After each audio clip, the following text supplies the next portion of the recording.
बिस्मिल्लाहिर्रहमानिर्रहीम। अस्सलामु अलैकुम। वफाकी वज़ीर इत्तलाआत फवाद चौधरी ने कहा है कि घुस कर मारने की धमकी देने वालों को पाकिस्तान ने सबक सिखा दिया। जेहलम में अवामी इज्तिमा से खिताब करते हुए फवाद चौधरी ने घुस कर मारने की बड़के मारने वाले नरेंद्र मोदी को करारा जवाब देते हुए कहा कि कहते थे घुस कर मारेंगे, घुस कर देख लिया ना, फिर क्या बना, हमने उन्हें सबक सिखा दिया। फवाद चौधरी ने कहा कि वज़ीर आज़म इमरान खान की अमन पसंदाना पॉलिसी ने जंग को टाल दिया और यही वजह है कि अमेरिकन मीडिया कहता है कि पाकिस्तान के वज़ीर आज़म को नोबेल का इनाम मिलना चाहिए क्योंकि उन्होंने दुनिया को इतनी बड़ी जंग से बचाया है।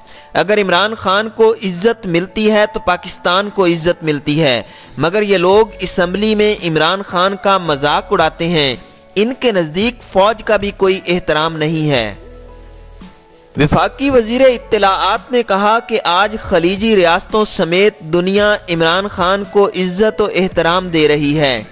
इमरान खान को मिलने वाली इज्जत दरअसल पाकिस्तान और पाकिस्तानी कौम की इज्जत है। पूरी कौम इमरान खान के पीछे खड़ी है।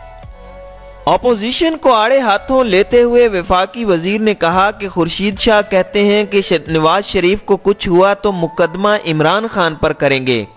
दरअसल उनको नवाज शरीफ की नहीं बल्कि अपने जेल जाने की फिक्र है।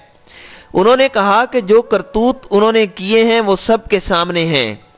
हुकूमत का अपोजिशन से कोई झगड़ा नहीं, सिर्फ एक लड़ाई है कि अवाम के पैसों का हिसाब दो।